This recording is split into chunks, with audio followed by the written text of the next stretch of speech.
My sister, my only sister, she was called Annette, and she was killed in a road traffic accident when she was 30. She and her husband and 3 little girls were on their way back from a wedding in a little car, a little Fiat car, and a lorry, an articulated lorry, was coming in the opposite direction. And the driver said afterwards he knew it was going to happen and he didn't know what to do about it. And the whole lorry tipped over sideways just as it passed my sister's car and crushed it. The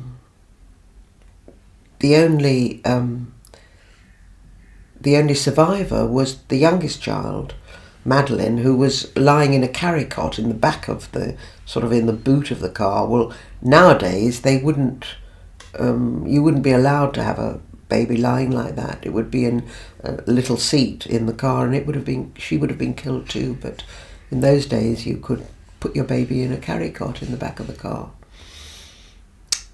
Anyway, one child was still alive, but the other child and the parents were both dead. Somebody came rushing out of the garage they were passing and took the baby out of the back of the car. She was 1.5. Took the other child to hospital, where she died. And then the baby, Madeline, Maggie we called her, came to live in my family because I already had 4 children and she just fitted in nicely at the end of the family. My sister and I were best friends as well as being sisters, and we did everything together. She was 2 years younger than me, so she sort of copied everything I did, really.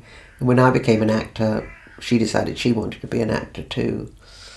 There was one period in our lives when we lived about a mile apart from each other, and this was the time when we were both having babies. We had them quite quickly, alternately. And one day, my sister and I used to be always walking from one house to the other, pushing a baby in the buggy.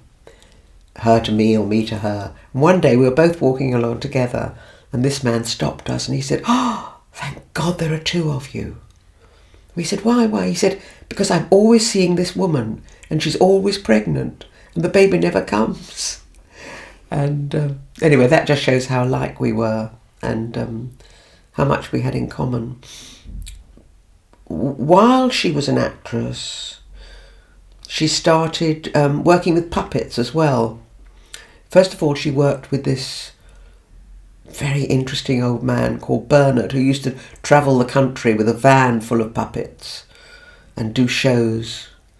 And then she started working for Jerry and Sylvia Anderson, who made loads and loads of puppet films, including the first one she worked on was Four Feather Falls, Supercar, Torchy the Battery Boy, and the most famous one of all was I can't remember the name of it.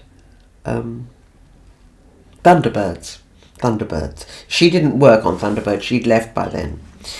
And after she'd left this company, she decided it would be really quite nice to have her own puppets, and so she started making her own puppets and doing shows in theatres and children's parties and all sorts of things. The first puppet she made, she called Mr. Wubbager, and this was because she came to visit us we were living in Northern Ireland at the time, and my eldest child, who was about 3 and had a strong Belfast accent, and he was shouting at another little boy in the road, and he shouted down, "You wee bugger!" And because he was such an angelic looking little boy with blonde hair, my sister thought this was terribly funny, this little creature shouting out, "You wee bugger." And so she called her first puppet Mr. Wubbager.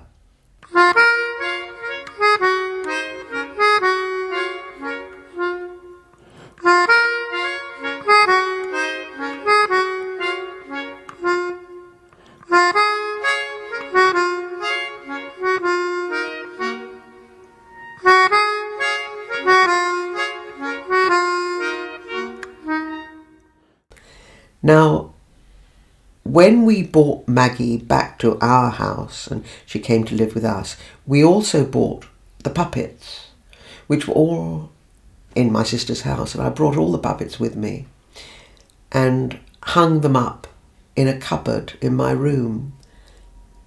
And every time I opened the cupboard, I'd see all these little bodies hanging there, and they looked like little dead bodies, really.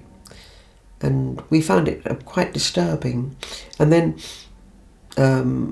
eventually my eldest daughter had a boyfriend who said, "Oh, I could restring all those puppets for you.